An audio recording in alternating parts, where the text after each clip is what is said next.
ክቡራትና ክቡራን የአውሮፓውያኑ የዘመን ቀመር 2025 ብቻው ለመጽሐፍት አንባቢ አዲስ ነገር ይዞ ይመጣል። በኦዲዮ ቡክ ወይም ደግሞ መጽሐፍትን በድምጽ ለተደራሲ በማጋራት ረገድ ከ7.1 ቢሊዮን በላይ ተጠቃሚዎችን አግኝቷል። ይህም ከአጠቃላይ የመጽሐፍት አንባቢዎች መካከል 20% ያክሉ አሁን ላይ በኦዲዮ ቡክ ወይም ደግሞ መጽሐፍትን በድምጽ እየሰጠ ይገኛል።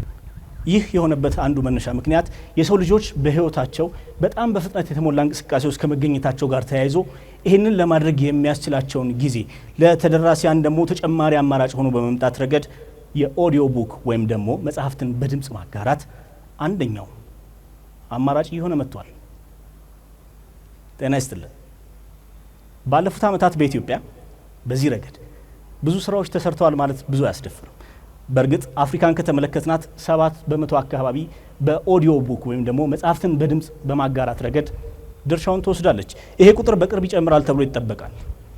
ወደ ኢትዮጵያ ስንመጣ ባለፉት ዓመታት በጠቅላይ ሚኒስትር ዶክተር አብይ አህመድ ለንባብ የበቁት መደመር፣ የመደመር ትውልድ፣ የመደመር መንገድና የመደመር መንግስት መጽሐፍት ለተደራሲያን በመደመር ውስጥ ያሉ ፍልስፍናዎችን፣ ትላንታችንን፣ ዛሬና ነጋችንን በይፋ የሚያሳዩ ሆኖ ተመልክተናል። እነዚህን መጽሐፍት ያነበቡ ብዙ እንዳተረፉባቸው ጥርጥር የለውም። ልክ እንደኛ ደግሞ የመገናኛ ብዙሃን ባለሙያዎች ለሆኑና ጋዜጠኛ ለሆኑ ሰዎች ከዚያ የሚቀዱ ፍልስፍናዎችንና እዚያ ውስጥ ያሉ የተጻፉ ነገሮችን በመመልከት ብዙ መሞገት፣ ብዙ መጠየቅ የምንችልበትን እድል ይዘው የመጡ መጽሐፍት ናቸው። ታዲያ እነዚህ መጽሐፍት አሁን ደግሞ ቀደም ሲል እንዳነሳሁት በኦዲዮ ቡክ ወይም ደግሞ በድምጽ እየመጡ ይገኛሉ። ይህ የጠቅላይ ሚኒስትር ዶክተር አብይ አህመድ መጽሐፍት በመተግበሪያ ለተደራሲ የሚደርሱበትን መተግበሪያ ይፋ የምናደርግበት ዕለት ነው። እነዚህ መተግበሪያዎች ምን ይዘዋል፣ ለምንስ አስፈለጉ በሚለው ነው መርሃ ግብራችንን የምንጀምረው። ለዚህ ደግሞ የነዚህ መተግበሪያዎች ባህሪ ምንድነው በሚለው ጉዳይ ላይ በጣም አጭር የሆነ ቆይታ በማድረግ መርሃ ግብራችንን እንጀምራለን። ለዚህ ደግሞ የጠቅላይ ሚኒስትር ጽህፈት ቤት የፕሬስ ሴክሬታሪያት ኃላፊ ቢለኔ ስዩምን እዚህ መድረክ ላይ ጋብዝና አጠር ያለ ቆይታ እንድናደርግ እወዳለሁ። እንኳን ደህና መጣችሁ። ጠቅላይ ሚኒስትር ጽህፈት ቤት የፕሬስ ሴክሬታሪያት ኃላፊ ቢለኔ ስዩም እቺን አጠር ያለች ቆይታ ለማድረግ ፈቃደኛ ስለሆኑ በጣም ነው አመሰግናለሁ። ምስክር ነኝ፣ አመሰግናለሁ። አሁን ያገናኘን አዲሱ ጉዳይ የመደመር መጽሐፍት ባለፉት ዓመታት ብዙ ተብሎበታል፣ ብዙ ለተደራሲ ለማድረስ ጥረት ተደርጓል። ይህንን ደግሞ አሁን በአዲስ መልክ በኦዲዮ ቡክ ወይም ደግሞ በድምጽ ለማግኘት የሚያስችል መተግበሪያ እነሆ ዛሬ ይፋ ይደረጋልና ይህንን መተግበሪያ ለማዘጋጀት ያስፈልግበት አብይ ምክንያት ምን ማለት ነው? እንግዲህ መጀመሪያ እናንተንም አመሰግናለሁ። የዛሬ ውይይት በጠቅላይ ሚኒስትር ጽህፈት ቤት ቋሚ ዘጋቢዎች አንደበት የምናደርገውም ስለሆነ ለየትም የሚያደርገው ነገር ነውና እናንተንም አመሰግናለሁ። በመጀመሪያ ለጠየቀኝ ጥያቄ እንግዲህ ያው ባለፉት 7 ዓመታት እንግዲህ ክቡር ጠቅላይ ሚኒስትሩ 4 መጽሐፎችን አበርክተዋል ማለት ነው። እነዚህ ደግሞ ሀሳባቸው የተለያየ ከኛ የራቁ አይደሉም።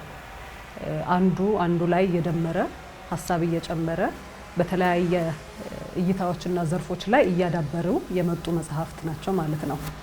እነዚህ መጽሐፍት እንግዲህ የፖለቲካ አቅጣጫ፣ የሀገሪቱን እድገት እና አካሄድ በምን መንገድ መመራት እንዳለበት፣ የወደፊቱ ትውልድ ምን ላይ ማተኮር እንዳለበት፣ የአሁኑ ትውልድም ምን ነገሮችን ገምግሞ ማስተካከል እንዳለበት ይሄን ሁሉ የያዙ መጽሐፍት ናቸው።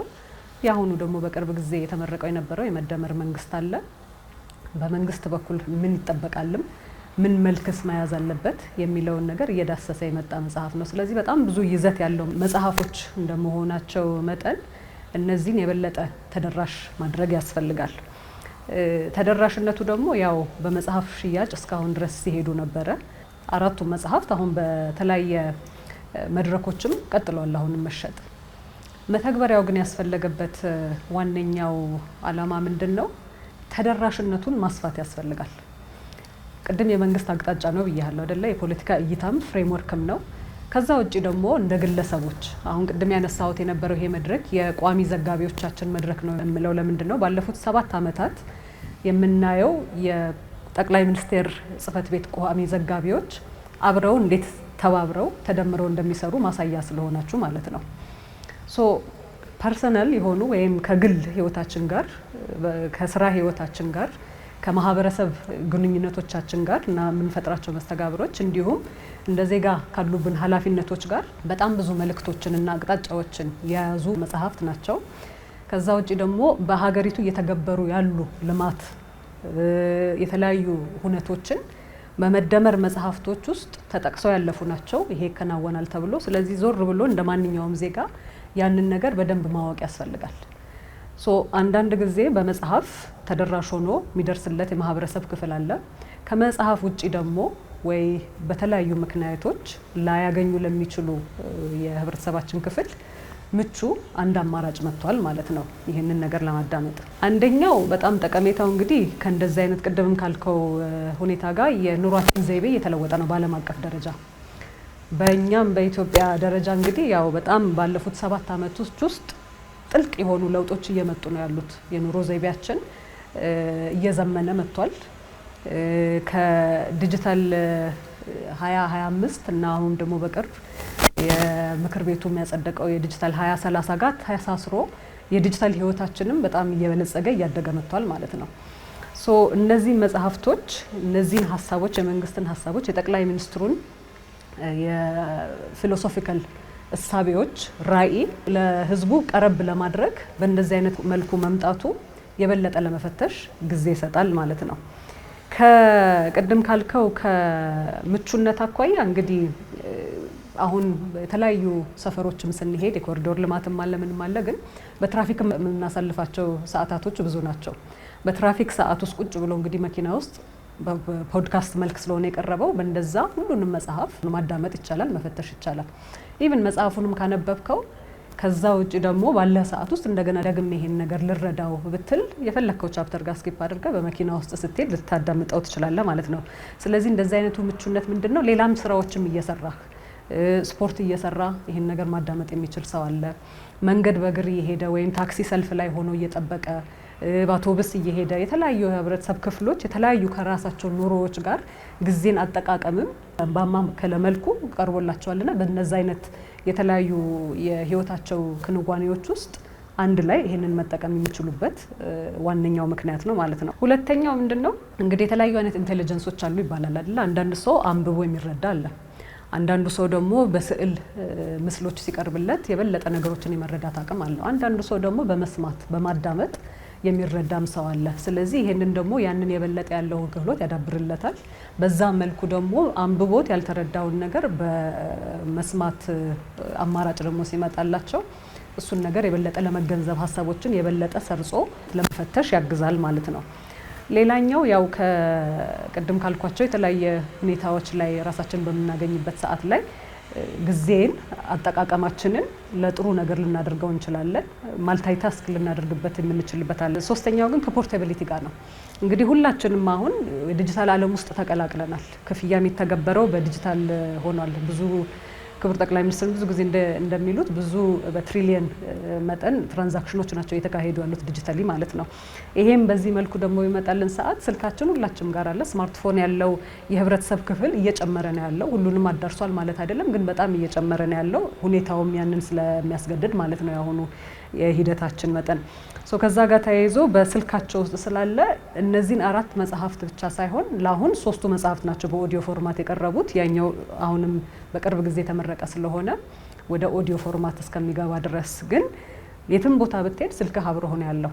ስለዚህ እነዚህን መጽሐፎች ብቻ ሳይሆኑ ሌሎች መጽሐፎችንም ያን ልምድ እያዳበርን በስልካችን የመማር በስልካችን የማዳመጥ በስልካችን የመፈተሽ ጊዜያችንን ገንቢ ነገሮች ላይ የማሳለፊያ አማራጭ ሆኖ ቀርቧል ማለት ነው።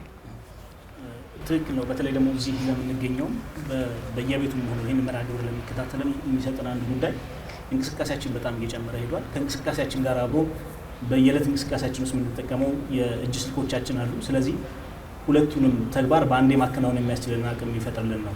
እንግዲህ ከአካታችነት አንጻር ምን ይዞልን ሊመጣ ይችላል? በተለይ ማንበብ ለማይችሉ ዜጎች እና ሌሎችም የህብረተሰብ ክፍሎች በአጠቃላይ ምን ይዞ መጥቷል ማለት እንችላለን? ልክ ነው። ቅድም ያልኩትም የነበረው እንግዲህ አንደኛው ተደራሽነቱን ማስፋት ነው። እንግዲህ የሁሉንም ማህበረሰብ ክፍል እናዳርስላን ስንል ጊዜ በተለያዩ እንግዲህ ፕሮጀክቶች እያየናቸው ነው። አሁን በፊት ከነበረው የበለጠ በተለያዩ ትኩረቶች እየተደረገ ነው፣ አካታችነትን ላይ ማለት ነው። ከዚህ ጋርም ተያይዞ እንግዲህ አይነ ስውራን አንድ የማህበረሰብ ክፍል እንደመሆናቸው እንዲያው በዚህ ቅርብ ጋር እንኳን ስናየው የአብርሆት ቤተ መጻሕፍት ላይ እየተደረጉ ያሉ እንቅስቃሴዎች በተለይ መጽሐፍትን የበለጠ ተደራሽነት ለአይነ ስውራን ለማቅረብ ብዙ ስራዎች ተሰርተዋል ማለት ነው፣ በብሬል መልክ ማለት ነው። ይሄኛው ደግሞ ሌላ አማራጭ ነው።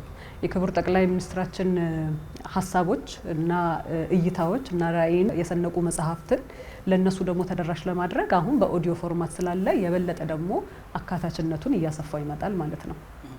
እንግዲህ ቀጣዩ ጉዳይ የሚሆነው ምን ይዟል ይሄ መተግበሪያ እንዴትስ ነው ልናገኘው የምንችለው የሚለው ጉዳይ። እሺ ምን ይዛል ከሚለው ልጀምርና እንግዲህ ቅድም እንዳልኩ ሶስቱ መጽሐፍት ናቸው። መደመር የመጀመሪያው ክቡር ጠቅላይ ሚኒስትር አብይ አህመድ የጻፉት መጽሐፍ ነው። ሁለተኛው የመደመር መንገድ ነው። ከዛ በኋላ ሶስተኛው የመደመር ትውልድ ነው። አራተኛው ደግሞ በቅርብ ጊዜ የተጻፈውና የተለቀቀው የመደመር መንግስት ነው። ከአራቱ መጽሐፍት ሁሉም በአማርኛና በአፋን ኦሮሞ የተጻፉ ናቸው።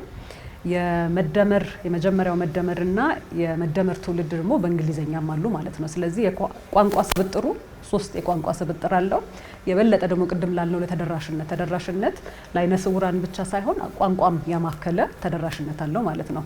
የመደመር ሀሳቦች ደግሞ ከሀገራችን ውጪ በሀገራችን ድንበር ብቻ ተቆጥበው ሳይሆን ከሀገራችን ተሻግሮ ድንበር ተሻጋሪ እንዲሆን እሱም አመች ይሆናል ማለት ነው። መጽሐፉን እስካሁን እድል ኖሯቸው ያገኙ አሉ፣ ኢትዮጵያ ውጭ ያሉ ሰዎች ማለት ነው። አሁን ደግሞ በኦዲዮ ፎርማት ሲቀርብላቸው የበለጠ እሱን እሳቤዎቻችንን ብቻ ሳይሆን የሰራናቸውን ነገሮች በምን ፕሪንሲፕልና በምን መርህ እንደሆነ መረዳት ይችላሉ ማለት ነው አሁን። ስለዚህ መተግበሪያው በሁለት ፎርማት ነው ዲጂታሊ የቀረበው። አንደኛው የአይፎን ተጠቃሚዎች ለሆኑ የአይፎን ስማርትፎን ያላቸው iOS ላይ በመግባት መተግበሪያውን ዳውንሎድ ማድረግ ይችላሉ መደመር የሚለውን። በአንድሮይድ ደግሞ ስልክ ያላቸው ፕሌይ ስቶር ላይ ገብተው እሱን ዳውንሎድ ማድረግ ይችላሉ። ከዛ ውጪ ደግሞ የስማርትፎን ምናልባት አክሰስብል ያልሆነላቸው ነገር ግን ዴስክቶፕ እና ኮምፒውተር ደግሞ ያላቸው ሰዎች ወይ ላፕቶፕ አክሰስ ያላቸው ሰዎች በዚህ ጊዜ ላይ ድረገጽም አለው፣ የመደመር ድረገጽ አለው። ምን ተካቶበታል እንዳልኩ ኦዲዮ ቡኮቹ አሉበት።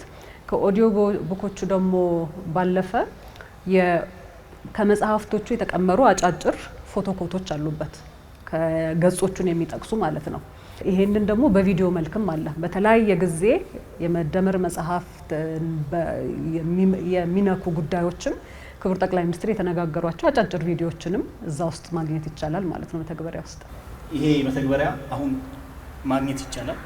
ስለዚህ ሁላችንም እዚህ ያለን እነዚህን መተግበሪያዎች ቀደም ሲል በተጠቀሱ አማራጮች የአይፎንም አንድሮይድም የያዝን ሰዎች እነዚህን መተግበሪያዎች አሁን ቼክ ማድረግ እንችላለን። በአይኦኤስ ያላችሁ ሲስተም አፕ ስቶር ውስጥ ገብታችሁ መደመር የሚለውን ሰርች ታደርጋላችሁ። የአንድሮይድ ስልክ ደግሞ ያላችሁ እናንተም ጉግል ፕሌይ ስቶር ውስጥ ገብታችሁ መደመር የሚለውን ሰርች አድርጋችሁ ዳውንሎድ ማድረግ ትችላላችሁ። እዚህም ላይ አጭር ምን አካቷል የሚለውን ቪዲዮ ባጭሩ ማየት እንችላለን ማለት ነው።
በነገራችን ላይ እዚህ እንግዲህ የምናያቸው አንዳንዱ ቻፕተር ላይ እየተገባ እየተደመጠ ኖትን መውሰድ ይቻላል። ስለዚህ እዛ ላይ ገብተን በስተ ቀኝ በኩል ድሮፕ ዳውን ሜኒው አለ። እዛ ላይ አድ ኖት ይላልም የምንፈልገውን ነገር እዛ ጋር ከዛ ቻፕተር ጋር ወይም ከዛ ምዕራፍ ጋር የተያያዙ ሀሳቦችንም ልንጽፍበት እንችላለን ማለት ነው። ስለዚህ ብዙዎቻችን ወደ እዚህ መተግበሪያ እየገባን እንደሆነ ይሰማኛል። ምናልባት እየሞከራችሁ ባላችሁበት አጋጣሚ ይህንን መተግበሪያ በማዘጋጀት ሂደት ውስጥ ምስጋና የሚገባቸው አካላት ካሉ በጣም አሉ። እንግዲህ መጀመሪያ በኦዲዮ ፎርማትም በማገዝ ይሄንንም እንግዲህ እንደገና በመደመር እሳቤ አንድ ላይ መጥተው የተቋም ኃላፊዎች የነበሩት አንደኛው የኢትዮጵያ ብሮድካስት ኮርፖሬሽን የስራ ኃላፊ የነበሩ የቀድሞ ስራ ኃላፊ፣ የፋና ሚዲያ ኮርፖሬሽን አሁን ያሉ ኃላፊ፣ የኢትዮጵያ ዜና አገልግሎት የስራ ኃላፊ፣ እነሱም አንድ ላይ መተን ተነጋግረን እነዚህን መጽሐፍት ምዕራፍ በምዕራፍ እንዴት ነው ወደ ኦዲዮ ፎርማት ልንቀይር የምንችለው በሚለውን ተነጋግረን ተባብረው ያደረጉት ይሄም ትልቅ አስተዋጽኦ ነው ማለት ነው። ስለዚህ እነሱን እጅግ በጣም አመስገን እፈልጋለሁ። ከዛ በኋላ ወደ መተግበሪያና ድረገጹን ደግሞ ለመገንባት እንግዲህ ለየት ያለ ከኤስቴቲካል ቫሊዩ ራሱ ጀምረ በጣም ጥሩ ቆንጆ ነገር የምናይበት ጥሩ መተግበሪያ የምንጠቀምበት ከዛ ባለፈ ደግሞ በራሳችን አቅም በሀገር አቅም በወጣቶች አቅም የተሰራ መተግበሪያ ነው እና ለዚህም ደግሞ በጥልቀት በጣም ማመስገን የሚያስፈልገው የኢንሳ ተቋምን ነው። እንደ ተቋም የኢንፎርሜሽን መረብ ደህንነት አገልግሎትን የስራ አስኪያጅ በተለይ ወይዘሮ ትዕግስት ሐሚድ ይህን ስራ እንዲሳካ በጣም በቅን መልኩ ድጋፋቸውን ሰጥተዋል በአጭር ጊዜ ውስጥ። ከዛ ደግሞ በተረፈ እዚህ ጆይን ያደረጉን 3 ወጣቶች አሉ። በእነሱ ኃይል ስለሆነ እንደ አፕ ዴቨሎፐርስ እና ፕሮፌሽናሎች እዚህ ያሉ 3 ወጣቶች አሉ። እነሱንም ማመስገን ያስፈልጋል ማለት ነው። ቢለኔ ስዩም የጠቅላይ ሚኒስትር ጽሕፈት ቤት የፕሬስ ሴክሬታሪያት ኃላፊ በአዲሱ የመደመር መጽሐፍት መተግበሪያ ዙሪያ ስለሰጡን ቆይታ ከልብ ነው ማመሰግናለሁ። እኔም አመሰግናለሁ ምስክር።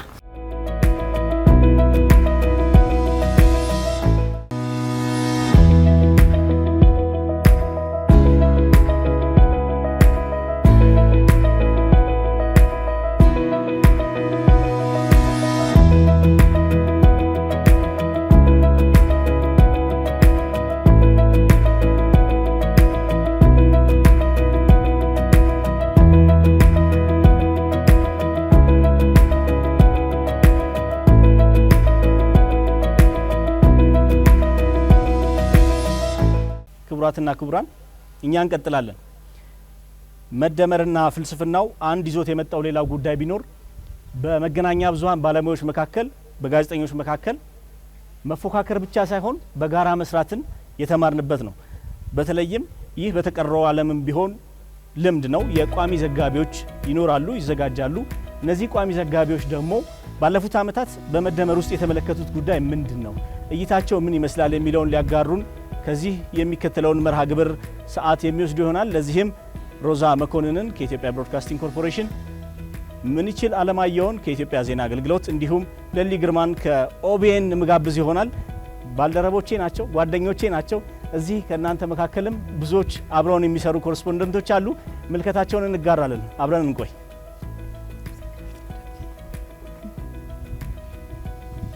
ጓደኞቼ እንኳን ተገናኘን። በእርግጥ በየስራው በየሁኔታዎቹ እንገናኛለን። ተቋማት አለያዩንም፣ አንድ ላይ በጋራ ነው የምንሰራው። የጠቅላይ ሚኒስትር ጽሕፈት ቤት የቋሚ ዘጋቢዎች አባላት ነን።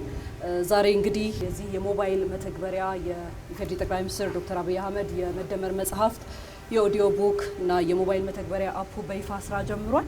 ይህ ትልቅ አቅም የሚሆን ነው። እያንዳንዱ ዜጋ ጋር ቀደም ሲል እንደተገለጸው እያንዳንዱ ዜጋ በቀላሉ አግኝቶት ሊጠቀምበት የሚችለው እየተመራበት ያለውን የፖለቲካ ኢኮኖሚ እሳቤ በቅጡ እንዲረዳው እንደ ሀገር ምን መስጠት አለበት፣ ምን ማበርከት አለበት የሚለው ብሔራዊ ጥቅሙን እንዲለይ የሚያደርግበት እና ተደማሪ አቅም የሚፈጥርበት ገንዘቡን፣ አቅሙን፣ ሀሳቡን፣ እውቀቱን የሚሰጥበት እንዲሆን ትልቅ እድል ይፈጥራል። ከዛ ባሻገር ደግሞ እንደሚታወቀው 2025 ዲጂታል ኢትዮጵያን አጠናቀን 2030ን ጀምረናል።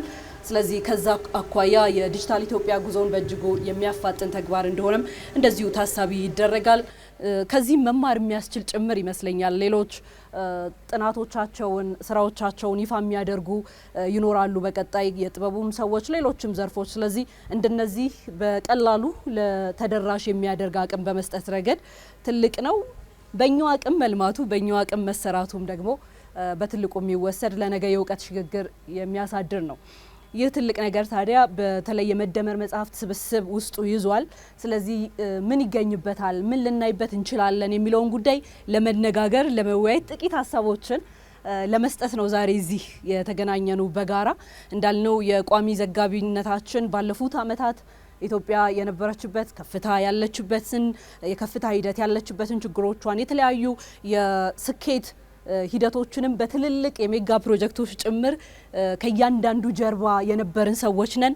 ስለዚህ የመደመር መጽሐፍት የሚያነሳቸውን በውስጡ የያዛቸውን ተግባራዊ የሆነ ሂደቱን ልናወራ እና ምስክር ልንሆን የምንችልበትን አጋጣሚዎች አግኝተናል። እንደ ጋዜጠኛ ትልቅ ሂደት ነው ይሄ።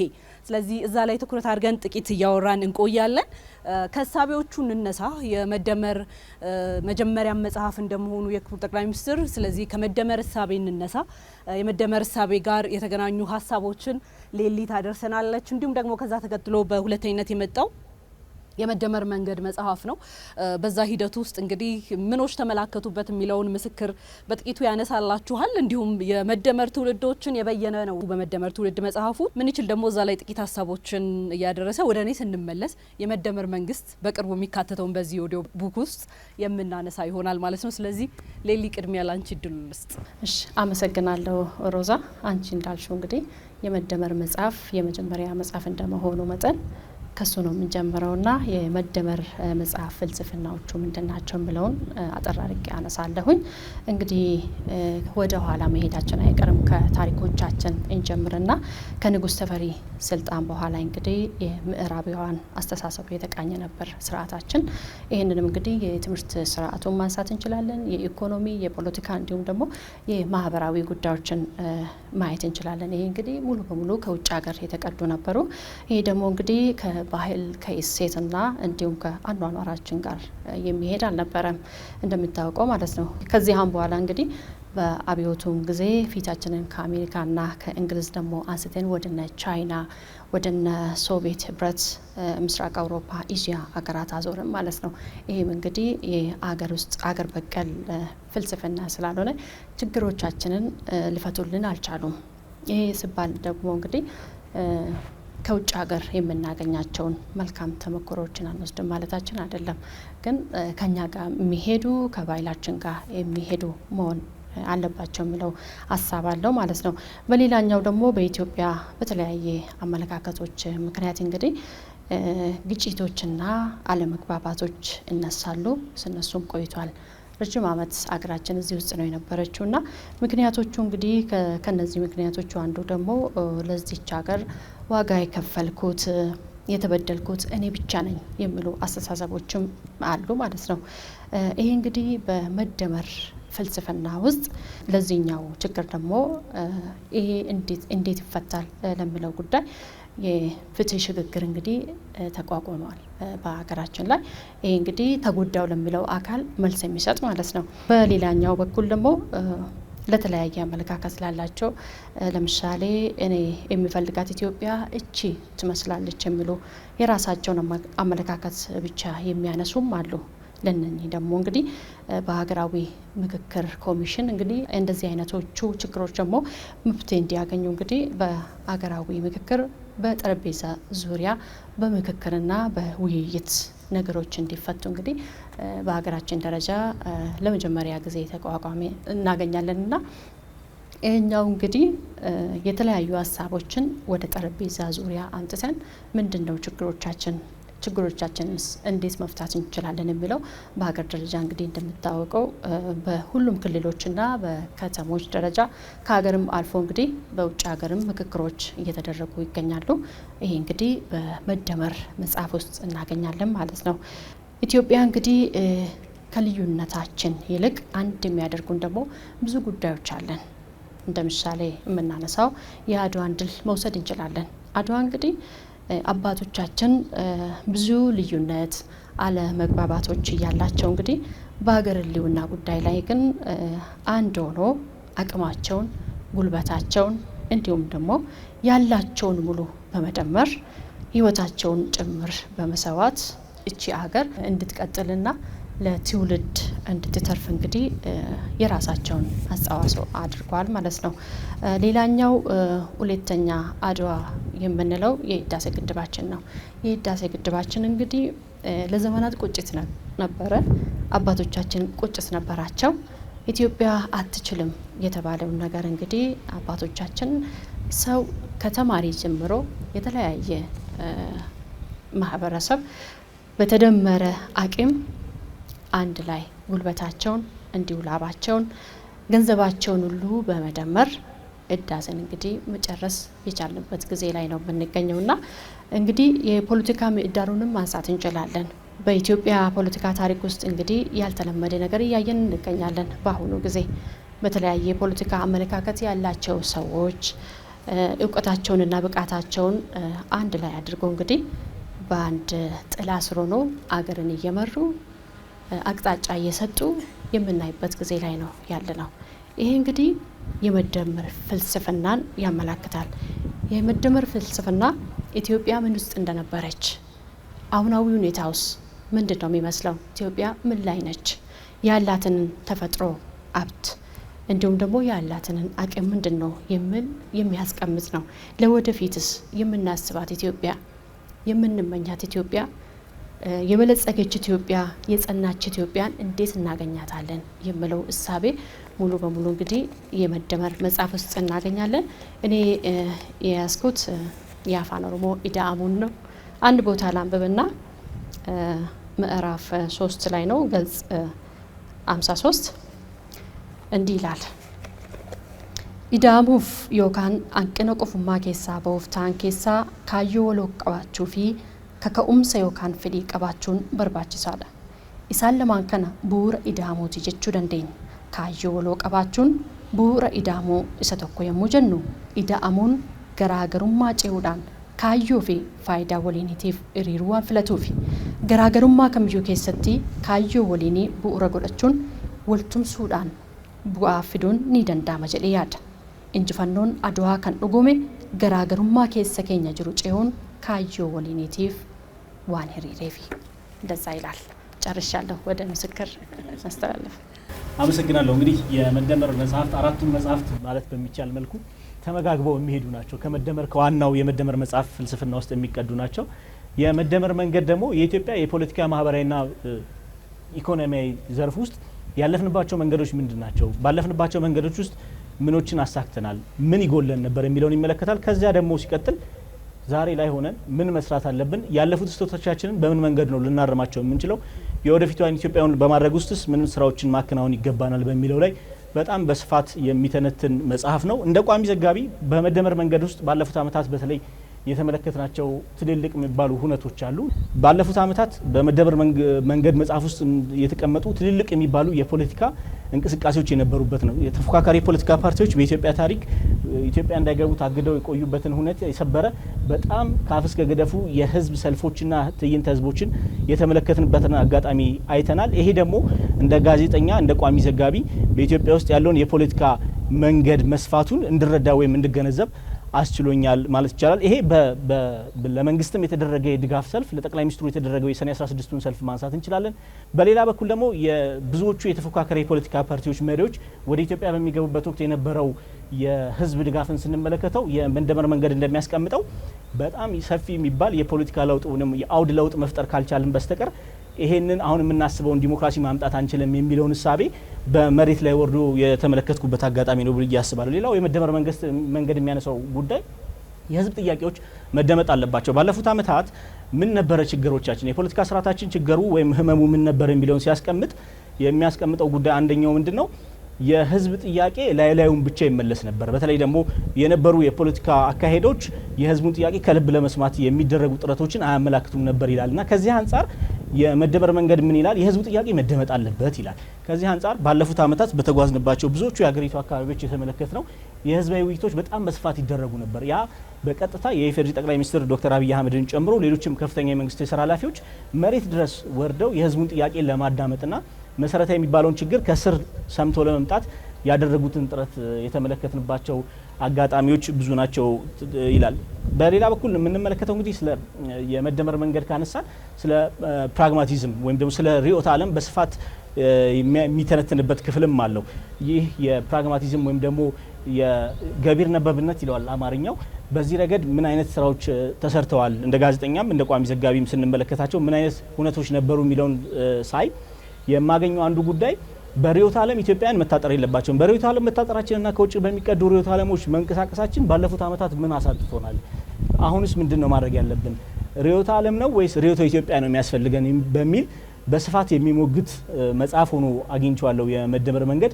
ይሄ መሆኑ ደግሞ በተለይም ደግሞ ለኢትዮጵያን የሚያስፈልጋቸውን ከራሳቸው የተቀዳ ከእውቀታቸው የተቀዳ ይሄንን በብዙ መልክ ማየት እንችላለን። ከኢትዮጵያ የተቀዳ ፍልስፍና ያስፈልገናል ሲል በአንድ በኩል አሁን እየተተገበረ የምናገኘውን የሀገር በቀል ኢኮኖሚ ማሻሻያን እንደ አንድ ማሳያ መውሰድ እንችላለን። በሀገር በቀል ኢኮኖሚ ማሻሻያ ውስጥ እንደምናየው በኢትዮጵያ ያለውን የኢኮኖሚ አቅም አይቶ ተንትኖ ከዛ በመነሳት የኢኮኖሚ መፍትሄ ብሎ ያለፉትን ዓመታት የኢኮኖሚ ስብራቶች ለማረም የሚሰራበትን እንቅስቃሴ መታዘብ እንችላለን ማለት ነው። በፖለቲካ አውድ ውስጥም በተመሳሳይ ግትር መሆን ሳይሆን ለኢትዮጵያ የሚበጃት ለፖለቲካ ፓርቲው ሳይሆን ለኢትዮጵያ የሚበጃትን ነገር እናድርግ እያለ የሚያጠይቅ የመደመር መንግስት በዛ መንገድ ብዙዎቹ ፓርቲዎቹ ኢኮኖሚውንም ፖለቲካውንም ማህበራዊ ጉዳዩንም የሚዳስስ ነው። በጣም ትልልቅ የሚባሉ የእይታ ለውጦችም የመጡበትን መንገድ ስንመለከተው ለእነዚህ ሁሉ መነሻዎቹ የመደመር መንገድ ላይ የተቀመጡ እንደ ፍልስፍና ወይም እንደ መነሻ ብሎ ያስቀመጣቸው ነገሮች ወደ መሬት በማውረድ ውስጥ ትልቅ ስራ የሚጠይቅ ነው። ችግሮቻችን በሙሉ በአንድ ጀንበር የሚፈቱ እንዳልሆነ ያምናል። ያለፉት ችግሮች ላለፉት ትውልድ ብቻ የሚተው አይደለም፣ የዚህ ትውልድ ስራን ይጠይቃሉ። በይቅርታና በፍቅር ስለመሻገር በጣም በስፋት ይመክራልና ከዚህ ውስጥ አንዱ የምናገኘው ጉዳይ ስለ ይቅርታና ስለ መመካከር መደመርም ላይ እንዳለው ማለት ነው። በይቅርታ መታለፍ ያለባቸው ችግሮች መታለፍ አለባቸው። የተለያዩ ሀገራትን ልምዶችም እዚያ ያስቀምጣል። የደቡብ አፍሪካን ልምድ ያነሳል፣ የካናዳን ልምድ ይጠቅሳል። ከዚያ ውጭ ደግሞ የሩዋንዳውን ኬዝም እዛ ላይ ይጠቅሳል። ያንን ማድረግ ከቻሉ እነዚህ ሀገራት ከነዚህ ሀገራት እኛስ ምንድን ነው የምንማረው በሚል ይወስዳልና እኔ ወደ መሬት ወርዶ ካየኋቸው ጉዳዮች መካከል አንዱ የሀገራዊ ምክክር ኮሚሽን መቋቋሙና በዚህ ምክክር ውስጥ ኢትዮጵያውያን ያለፉ ቁርሾቻችንን እንድንሽር አሁን ያለንብን ችግርን መፍታት ካልቻል ለነገው ትውልድ ሌላ ቁርሾ እያስቀመጠን እንደሚሄድ የሚያመላክቱ ነገሮችን ተገንዝቤበታለሁና በጣም ከብዙ በጥቂቱ የመደመር መንገድና እንደ ቋሚ ዘጋቢ ሳየው ፍልስፍናዎችም ነገሮች ስላሉት እሱ ውስጥም ዲቤት ማድረግ የሚችሉ አካላት እንዳሉ ይሰማኛል። በእኔ እይታ ግን በጣም ባጭሩ ይሄን ይመስላል። ያው እንግዲህ ከቋሚ ዘጋቢዎች መካከል የመደመር ትውልድ አካል እኔ ስለሆንኩ ብዙዎቹ ከዛ ውጭ ስለሆኑ እኔ የመደመር ትውልድ ላይ ነው ትኩረት አድርጌ የተወሰነ ሀሳብ ማነሳው። እኔ የመደመር ትውልድ በመደመር እሳቤ ውስጥ መልህቅ ነው ብዬ ነው መወስደው። ምክንያቱም በመጀመሪያው የመደመር እሳቤ ውስጥ የተቀመጠው መፍትሄ አመላካች አቅጣጫዎችም ሆነ እሱን ለመተግበር በመደመር መንገድ ላይ የታለፈባቸው ውጣ ውረዶች ሁሉም ሲሄዱ ማጠቃለያቸው የተሻለ ነገን መገንባት ነው። ኢትዮጵያ ውስጥ የተሻለ ነገን ማምጣት ነው። የተሻለ ነገ ስንል ደግሞ ትውልድ ማለት ነው። ነገን የሚዋጅ ለነገ የሚመጥን ትውልድ የመገንባት ስራ ናቸውና በአጠቃላይ መደመር ትውልድ እሳቤዎች ማሰሪያቸው የመደመር ፍልስፍና እሳቤዎች ማሰሪያቸው ትውልድ ነው ማለት ነው። እንግዲህ ሀገር በትውልድ ቅጥልጣይ ውስጥ እንደሚገነባ ሁሉ የመደመር እሳቤም ከመደመር የመጀመሪያው ሀሳብ ተነስቶ እንዴት ወደ ትውልድ ግንባታ እንዳደገ ሙሉ ኢሜጅ እንዲኖረው ወይም ሙሉ መልክ እንዲኖረው እሱ ማየት በጣም ወሳኝ ነው ብዬ አስባለሁ። ያው ሀገር በቤት ይመሰላልና ቤትን ብናመጣው አንድ ቤት ከመገንባቱ በፊት አርክቴክቱ ወይም መሐንዲሱ ቤቱ ምን አይነት ይሁን፣ ምን አይነት ቅርጽ ይኖረው፣ ምን አይነት ጥንካሬ ይኖረው፣ ምን አይነት ስፋት ላይ ይቀመጥ፣ ምን አይነት ይሁን የሚለውን እንደሚያስቀምጥ ሁሉ የመጀመሪያው የመደመር እሳቤም የምንገነባት ኢትዮጵያ ምን አይነት ትሁን የሚለው ላይ ትኩረት ያደረገ ነው። ቤት ስንገነባ በወረቀት የተቀመጠው ከዛ በኋላ ወደ ተግባር ሲገባ ብዙ ውጣ ወረዶች እንደሚታለፉ ሁሉ መቆፈር ቀን ከሌት እንዳለ ሁሉ ጡብ ማምረት እንዳለ ሁሉ ላይታች ማለት እንዳለ ሁሉ የመደመር መንገድ ደግሞ ይሄን የመደመር ፍልስፍናን በመተግበር ረገድ የታለፈባቸውን ውጣ ውረዶች የታለፈባቸውን ፈተናዎች በግልጽ ያስቀምጣል። እንግዲህ ቤት ሲገነባ ያን ቤት ጠብቆ የሚኖር በዛ ቤት ውስጥ የሚኖር ያን ቤት የሚጠብቅ ያን ቤት የሚያሸጋግር ቤተሰብ ወይም ግለሰብ እንደሚያስፈልግ ሁሉ የመደመር ትውልድ ደግሞ እየተገነባች ባለችው ኢትዮጵያ ውስጥ ትውልዱ ምን መልክ ሊኖረው ይገባል፣ ምን አይነት ስነ ልቦና ሊኖረው ይገባል፣ ምን አይነት ስነ ምግባር ሊኖረው ይገባል፣ ምን አይነት ክህሎት ሊኖረው ይገባል፣ ምን መልክስ ሊኖረው ይገባል የሚለውን በግልጽ ያሳየ ነው የመደመር ትውልድ። በኢትዮጵያ የትውልድ ግንባታ ውስጥ ሁለት ወሳኝ ፈተናዎች አሉ ብዬ አስባለሁ። አንደኛው ለዘመናት ከትውልድ እየተሻገረ እየተንከባለለ የመጣ ዘርፈ ብዙና በብዙ መልክ የሚገለጥ እዳ አለ። ሁለተኛው ደግሞ ዓለም በፍጥነት ፋታ በማይሰጥ ፍጥነት ውስጥ እያደገች ነው። ስለዚህ የመደመር ትውልድ ግንባታ እነዚህ ሁለት ፈተናዎች ውስጥ ሆኖ ትውልድን የመገንባት መንገድን ያለፈ ነው ብዬ አስባለሁ። ለዚህ ደግሞ የትውልድ ግንባታው እነዚህ ሁለት ፈተናዎችን ለመመለስ በነበረው አካሄድ ወይም ቢዝነስ አዝ ዩዥዋል እንደሚባለው መቀጠል አይቻልም። ስለዚህ አዲስ ነገር መምጣት አለበት። ያ አዲስ ነገር ምን ሆኖ እናገኘዋለን? ፈጠራና ፍጥነት ሆኖ እናገኘዋለን ማለት ነው። አብዛኛው የመደመር እሳቤ ከሀገራዊ ለውጡ በኋላ የመጡ አብዛኛው ስራዎችን ስናያቸው ፈጠራና ፍጥነት የሚታይባቸው ናቸው። ከትውልድ ጋርም የተሳሰሩ ናቸው። በጣም ብዙ እዳዎች ስለነበሩ ብዙ ነገሮች በፍጥነት ይፈጠራሉ። እነዛን የመዘገብ እድልም አግኝተናል። እነዛ የተፈጠሩ ስራዎች ደግሞ በፍጥነት ያድጋሉ፣ በፍጥነት ይጠናቀቃሉ፣ በፍጥነት ደግሞ ይሰፋሉ። አሁን ለምሳሌ አሁን ያለንበትን ይህን አካባቢ ወይም ይህን የሳይንስ ሙዚየምን አይተን ከመደመር ትውልድ ጋር ማስተሳሰር ብንችል ይህ የሳይንስ ሙዚየም የኢትዮጵያን የዘመናት የሳይንስና የቴክኖሎጂ መሰረተ ልማት ጉድለትን ለመቅረፍ የተገነባ የፈጠራ ሀሳብ ነው። ነገር ግን ሲገነባ በጣም በፍጥነት ነው የተጠናቀቀው። ሲጠናቀቅ ደግሞ አጠቃላይ አገልግሎቱና ዓላማውን ስናይ ዛሬን ሳይሆን የተሻለ ነገን የተሻለ ትውልድን የመገንባት አካል ነው።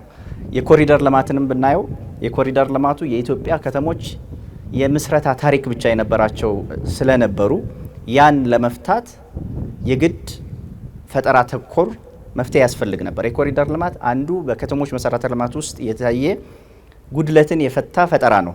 የተጠናቀቀበት አግባብ ደግሞ በጣም በፍጥነት ነው። ግን ደግሞ አጠቃላይ ኮሪደር ልማት ስራዎችን ስናያቸው ማሰሪያቸው ትውልድ ነው። ከተማን ለትውልድ ማዘጋጀት፣ ትውልዱን ደግሞ ለከተማ ማዘጋጀት። ስለዚህ እነዚህ ስራዎች አጠቃላይ ስናያቸው ማሰሪያቸው በአጠቃላይ ባለፉት 7 ዓመታት የተከናወኑ ስራዎችን ስናይ ማሰሪያቸው ትውልድ ነው። ሳይንስ ሙዚየም ብንል የተሻለ ትውልድ የመገንባት የተሻለ ሀገር የመገንባት ነገን አሻግሮ የማየት ነው። አርቲፊሻል ኢንተለጀንስ ብንል ነገን የማየት ነው፣ ነገን አሻግሮ የመገንባት ነው። የኮሪደር ልማት ሁሉም ስራዎች ስናያቸው አብዛኛው ስራዎች ከትውልድ ጋር የተሳሰሩ ዛሬን በልቶ ከማደር የተሻገረ እሳቤ ያላቸው ናቸው። ዋናው ነገር እነዚህ እንዴት ተሳኩ ነው። እነዚህ እንዴት ተሳኩ የሚለው ደግሞ ትዝብታችንን እንድናይ የሚያግዘን ነው። እኔ ለነዚህ አጠቃላይ ለተሰሩ ስራዎች ስኬት ዋነኛው ሰርቫንት ሊደርሺፕ ወይም አገልጋይነት የሚለው መሰረታዊ ሀሳብ ነው። ለዘገባ በምንሄድባቸው አካባቢዎች ሁሉ የሆኑ ልማቶች ይጀመራሉ፣ እንዘግባለን። በጣም በፍጥነት ተጠናቀው ደግሞ ሄደን እንዘግባለን። በዛ ሁሉ ሂደት ውስጥ የምናየው ነገር መሪ አገልጋይ ሲሆን ከህዝብ ጋር ወርዶ መስራት ሲችል ትውልድን እንዴት መገንባት ትውልድን አሻግሮ እንዴት ማስተካከል እንደሚቻል ያየንባቸው ናቸው። ብዙዎቹ ስራዎች በጣም በፍጥነት ነው የሚከናወኑት። ብዙዎቹ ስራዎች ፋታ በማይሰጥ ሩጫ ውስጥ ነው የሚከናወኑት። አንዳንዶቻችን እዚህ ያለን ሰዎች ሰላም ሁሉ ሳንባባል ነው የምንገናኘውና በጣም ስራዎች ከመፍጠናቸው የተነሳ ከመብዛታቸው የተነሳ ፋታ የማይሰጥ ሩጫ ውስጥ ነው እንድናልፍ የሚደረገው። ግን እነዛ ስራዎችን መለስ ብለን ስናያቸው ሁሉም ትውልድን ነገን ተሻግረው ያዩ ናቸው። ስለዚህ የመደመር ትውልድ ከባህሪያቱ እንደሚቀመጠው አሁን ባለችው ኢትዮጵያ ውስጥ ምክንያታዊ ትውልድ፣ በሀሳብ የበላይነት የሚያስብ ትውልድ፣ ውበትን የሚያደንቅ ትውልድ፣ ከአድማስ የተሻገረ ሀሳብን ከአድማስ የተሻገረ እይታን የሚያመጣ ትውልድ በመገንባት ረገድ እኔ ስኬታማ ስራዎች እየተሰሩ መሆኑን በአጠቃላይ በስራዎቻችን ለመዘገብ በምንንቀሳቀስባቸው ሁሉ አይተናል። የመደመር ትውልድም እኔ እውነት ለመናገር በጣም አሁን ያለው ትውልድ እድለኛ ትውልድ ነው ብዬ አስባለሁ። እየተሰሩ ያሉ ስራዎች በሙሉ ያን ትውልድ መሰረት ያደረጉ ናቸው፣ በልቶ ከማደር የተሻገሩ ናቸውና እነዚህ ስራዎች ነገን የተሻለ እንድናይ እኛም እንደ ጋዜጠኛ በሀገራችን ተስፋ እንድናደርግ ያደረጉ ናቸው የሚል መልከት አለኝ። ሮዛ እንግዲህ ምን ይችል የመደመር ትውልድ አይደለሽም ብሏል ሽበቴን አይቶ። ለማንኛውም እንደተባለው ከሌሊ ጀምሮ የመደመር እሳቤ ከዛ የመደመር መንገድ ምን ሊሆን ይገባል ከዛ ባለፈ ደግሞ የመደመር ትውልድን በይኖ የሚነሳው የአራቱ የመደመር መጽሐፍት እሳቤዎች የመደመር መንግስት ላይ ሲሆኑ ሀገር በቀል የሆነ የፖለቲካ ኢኮኖሚ ፍልስፍና ሆኖ ይመጣሉ ማለት ነው። አድገው መንገዱን አይተው ትውልዱን በይነው ሲመጡ ኢትዮጵያ እንደ ሀገር የምትሻገርበት ነገን የምትተልምበት ለትውልዷ የምትሰራበት ልንኬድበት ልንጓዝበት የሚገባ የሆነው የመደመር መንግስት እሳቤን ይወልዳሉ። የመደመር መንግስት እሳቤ እንግዲህ ወደ ኋላ ተመልክቶ ከዓለም ጋር የተላለፈበትን ጊዜ አይቶ ለምንስ ተላለፈን ብሎ ተቆጥቶ ችግሮቹን ለይቶ ግን ችግሮቹን ሲያነሳ ደግሞ ለነገ ትውልድ እንደ መስፈንጠሪያ የሚጠቀምበት ሆኖ ነው የምናገኘውና እርግጥ ነው ኢትዮጵያ በበርካታ የስርዓታት ለውጥ ውስጥ አልፋለች። በበርካታ ታሪክ ውስጥ በበርካታ ሂደት ውስጥ ተሻግራለች። እኛን መሰል ጋዜጠኞች ደግሞ በዛ ሂደት ውስጥ አብረን ጉዞዋን ለመዘገብ እድል አግኝተናል። ይህ እድል የምንማርበት የምናድግበት ከትናንት ዛሬ የምንሻልበት ከዛሬ ደግሞ ነጋችን የተሻለ ከፍታ ውስጥ እንዲሆን ያደረገበት ነው ያሳለፍንበት። እኛን ብታዩ የመደመር ትውልዶች የሚያደርገን በተቋማት ሂደት ውስጥ አብረን መስራታችን ነው። እንደ አንድ ሰራተኞች ሆነን እንደ አንድ ተቋም በአንድ ልብ በአንድ አስተሳሰብ የምንሰራ ጋዜጠኞች ነን። ይህ የመደመር እሳቤ ሲዋለድ ምን አይነት አቅም ሊሆን እንደሚችል ምን አይነት ሊደመር እንደሚችል ማሳያ የሚሆን ነው። ለሀገር ጥቅም ለብሔራዊ ክብር እየሰራን ያለነው ስራ ሲነሳ ልክ እንደዛ ሁሉ የመደመር መንግስት እሳቤ ሂደት ውስጥ እንግዲህ በርካታ የስርዓት ችግሮች አሉ ብሎ ሲነሳ ለኛ የሰፉን ልብሶች ነበሩ ሲል ነው የሚያነሳው። በተለያዩ የኢንዱስትሪ አብዮትን ጨምሮ በተለያዩ ጊዜያቶች ለኛ ለሀገራችን የማይስማሙ የሰፉ ልብሶችን ስንለብስ ቆይተናል። ለችግሮቻችን ትክክለኛ ምላሽ የማይሰጡ ሂደቶችን ስንከተል ኖረናል። ከዛ ባለፈ የጸና የሀገረ መንግስት መገንባት ሳንችል እስከዛሬ ድረስ ተሻግረናል። ሌሎች በርካታ የፖለቲካችን ሀሳብ አልቦ ሆኖ መቆየቱን ያነሳል። ትውልድ ላይ በአግባቡ ያለመገንባት ችግር፣ የተቋማት ግንባታ ክፍተቶቻችንን ያነሳል። እነዚህ ሁሉ ሲደመሩ ግን የዛሬቱ ኢትዮጵያ በመደመር መንግስት እሳቤ ስትራመድ መፍጠንን፣ መፍጠርን፣ ማብዛትን፣ ማጥራትንና አንዳንዴም ደግሞ ዝላይን ጨምሮ መሻገር ያለንበትና መፈታት ያለባቸው ችግሮች ናቸው ሲል አስቀምጦ በዛ ነው የሚነሳው። እኔ እንደ ጋዜጠኛ በመፍጠር ውስጥ በመፍጠን ውስጥ መፍትሄ ሀሳብ ብሎ የመደመር መንግስት በሚያስቀምጠው እይታ ውስጥ ምን ተመለከትኩ ምን ታዘብኩ የሚለውን ነው ባጭሩ ማጋራት የምፈልገው። በተለይ መፍጠር ላይ ስንነሳ ባለፉት ጊዜያቶች ግብርናችን ብድግ ብሎ ሄዶ ኢንዱስትሪያችንን ማዋለድ አለበት፣ መዋቅራዊ ሽግግር ውስጥ መግባት አለበት ብዬ በዘገባው የሰራውባቸው ጊዜያቶች ነበሩ። አሁን ላይ በአዲስ እሳቤ ወደ ብዝሃ ኢኮኖሚ ዘርፍ ሲሻገር ለካ እነዚህ አምስቱን ማማድ ያደረግናቸው ባንዴ ሲያድጉ መዘገብም እንችላለን የሚለውን አይቼበታለሁ። ግብርና፣ ማዕድን፣ ቱሪዝም፣ አይቲ ዘርፉ ኢንዱስትሪው እኩል የሚያድጉበትን ሁኔታ በተጨባጭ ከካሜራማኖች ጋር ሆኜ ከፕሮዳክሽን ባለሙያዎች ጋር ሆኜ መታዘብ የቻልኩባቸው ጊዜያቶች አሉ። ለምሳሌ ግብርናን ብናነሳ በመስኖ የስንዴ ልማት አፋርና ሶማሌ እንደነዚህ ያሉ አካባቢዎች አዳዲስ የሆኑ በተለይ የመስኖ ስንዴ ልማት ላይ ምን ያህል አመርቂ ውጤት እንዳመጡ ታች ድረስ ሄጄ መዘገብ የቻልኩበት መታዘብ የቻልኩበት እዛ አካባቢ ያለው ማህበረሰብ ወደ ከፊል አብርቶ አደርነት የተሻገረበት እየተሰሩ ያሉ ስራዎች ምን ያህል ውጤታማ እንደሆኑ ምን ያህል ደስተኛ እንደሆነ ማህበረሰቡ ያየውበትን እድል ፈጥሮልኛል። ይህ ብዝሃ ኢኮኖሚው ብዝሃ ዘርፎች እድገት ሊሳካ እንደሚችል ምስክር የሆንኩበትን አጋጣሚዎች የፈጠረልኝ ሆኖ አግኝቼዋለሁ። ፍራፍሬ ልማት ጋር በተገናኘ የፍራፍሬ ልማት ላይ ለምሳሌ አፋር ላይ የተመለከትኩት ነገር እጅግ ያስተማረኝ ሆኖ አልፏል። ይህ በግብርናው የተሳኩ ናቸው። ዓለም አቀፍ እውቅናን እስከ ማግኘት ድረስ የደረሰ ነው። እንግዲህ በጋ መስኖ ስንዴ ልማታችን ይህ ብቻ አይደለም። በግብርናው ዘርፍ እናነሳው እንጂ በቅርቡ በማዕድን ዘርፍ ላይ የኦጋዴን ሰርጥን ለመታዘብ እድል ያገኘውበት እርግጠኛ እናንተም አብራችሁኝ የነበራችሁበት ሂደት አለ። የኦጋዴን የማዕድን ሂደት ለረጅም ጊዜያቶች የማዕድን ዘርፉ እንደ እርግማን እየተቆጠረ በደንብ ሳይለማ የቆየበት የተያዘበት ጊዜ ነበረ። አሁን ላይ ካሉብ እድል አግኝቶ በተፈጥሮ ጋዝ ትልቅ የሚባለው ማውጣት የቻለ መስራት የቻለ ያ ብቻ አይደለም። የተፈጥሮ ጋዝን ተጠቅሞ መኪኖች ወደ ትራንስፖርት ዘርፉ መጥተው ትልቅ ለውጥ ለማምጣት እንደ ሀገር እድል የሰጠን ልንጠቀምበት የምንችልበት እድል እንዳለ የተመላከተበት ያየውበት የታዘብኩበት ነው። 108 ኪሎ ሜትር በነገራችን ላይ ተጉዞ ጎዴ ላይ የማዳበሪያ ፋብሪካ ሲሆን ለምግብ ዋስትናም ጭምር ግብአት ሆኖ ያየንበት ነው። ጋምቤላ እንሂድ፣ የወርቅ ልማቱ ምን ያህል ዲማ ላይ ተገኝቼ መዘገብ ችያለሁ። ምን ያህል አቅም የሰጠ እንደሆነ ተመልክቻለሁ። እነዚህ ሁሉ ሂደቶች በብዝሃ ዘርፍ ኢኮኖሚው ሲያድግ አብሮ ማህበረሰቡን የማሳደግ ሀገርን የማሳደግ እያንዳንዱ ዘርፍ ደግሞ ለሌሎች አንድ ላይ ተደምሮ ሊመጣ እንደሚችል የሌለን የሚመስለን ድሮ ግን ያለን ያልተገለጠልን የቱሪዝም ጸጋዎች አሁን ላይ መልማት መቻላቸውን እንድታዘብ አድርጎኛል። ከቤኑና እስከ ጨበራ የዝሆን ዳናሎች ምን ያህል መሰረተ ልማቶች እንደተገነቡበት ማህበረሰቡ እዛ አካባቢ ያለው ማህበረሰብ ምን ያህል ተጠቃሚ መሆን እንደቻለበት የሚያሳዩ ናቸው። ይህ በአዲስ አስተሳሰብ የመጣ ብዝሃ ኢኮኖሚው ይጠቅመናል ብሎ ስለመሻገሩ በትክክልም ተጨባጭ የሆኑ ነገሮች መሬት ላይ ስለመኖራቸው የታዘብኩበት የተመለከትኩበት ነው። ምን ይችል ቀደም ሲል ስለ ኮሪደር ልማት ስላነሳ ከአንድ ነገር ጋር ብቻ አስተሳስሬ ላንሳው።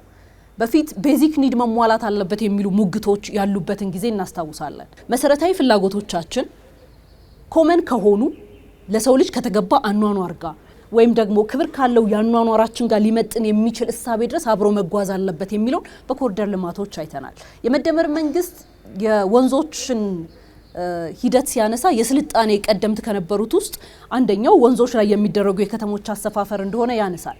ያልነበረም አዲስ አበባ ላይ የነበረው ሌሎች አካባቢዎች ላይ የነበረውን ስንመለከት ያንን ወደ መመለስ ተሻግረናል። በወንዞች ልማት ፕሮጀክቶች የዘገብንባቸው አሰራሮቻቸውን ያየንባቸው ሂደቶች በሙሉ የሚያመላክቱት የመደመር መንግስት እሳቤ በመፍጠር ሂደት ውስጥ ያስቀመጣቸው አዳዲስ አተያዮች፣ አዳዲስ ሀሳቦች እታች ድረስ ወርደው ማህበረሰቡን ምን ያህል ተጠቃሚ ሊያደርግ እንደሚችሉ የተመለከትንበት እኛም በአድናቆት የዘገብንበት ለካ እንደዚህ ማድረግ ይቻላል፣ ለካ ወንዞች እንዳይበከሉ ንጹህ አድርጎ ዘመናዊ የሆነ ከተማ መገንባት ይቻላል፣ ለጤና የሚስማማ ወክዌይ ያላቸው እግረኛ መንገዶችን ማስፋት ይቻላል የሚለውን እንደ አዲስ እንድንረዳ ያደረገን አካሄዶችን ተመልክተናል። የአረንጓዴ አሻራን ብናነሳ የአረንጓዴ አሻራ መርሃ ግብር 50 ቢሊዮን ችግኞችን ዘንድሮ እንግዲህ የሚቀላቀል ሆኖ ግን የተሰሩ ስራዎች ተሰብስበን ፈንድ አቋቁመን እንወያይ ሳይሆን እጃችንን ሰብሰብ አድርገን ቆፍረን እንትከል ወደሚል እሳቤ የተሻገረበትን ተመልክተናል። የቻልኩ ጊዜ እየቆፈርኩኝ ላይቭ እየገባሁ ማህበረሰቡ በዚህ መልኩ አረንጓዴ አሻራውን ሊያኖር ይገባል እያልኩ ሀሳቡን ለማስተላለፍ ሞክሬያለሁ። ያም ሳይሆን ሲቀር ደግሞ በርካቶቻችን ከዘገብን በኋላ ማይኮቻችንን አስቀምጠን አካፋና ዶማ ይዘን ቆፍረን አረንጓዴ አሻራችንን አኑረናል። ስለዚህ ለውጦች የሚመጡት በመስራት ነው፣ በመትጋት ነው፣ አቧራን በማራገፍ ነው የሚለው እሳቤ በትክክልም እታች የወረደ ስለመሆኑ በመፍጠር እሳቤ ውስጥ አይተናል። ከዚህ ባሻገር ፍጥነት ላይ ስንመጣ እኔ ህዳሴ ግድብን የሚያክል ትልልቅ የሆኑ ፕሮጀክቶች በፍጥነት እንዲጠናቀቁ ወይም ደግሞ ከነበረባቸው የሙስና ችግር ከነበረበት የአሰራር ችግሮች ተላቀው በፕሮጀክት የመፈጸም አቅም እንዲሻገሩ እኛም በኩራት ህዳሴ ግድብ ላይ ጉባ ላይ ቆመን ታላቁ የኢትዮጵያ ህዳሴ ግድብ ተጠናቋል ብለን ለዓለም ማብሰር የምንችልበትን እድል የሰጠን በፍጥነት የመጓዛችን ሂደት ነው።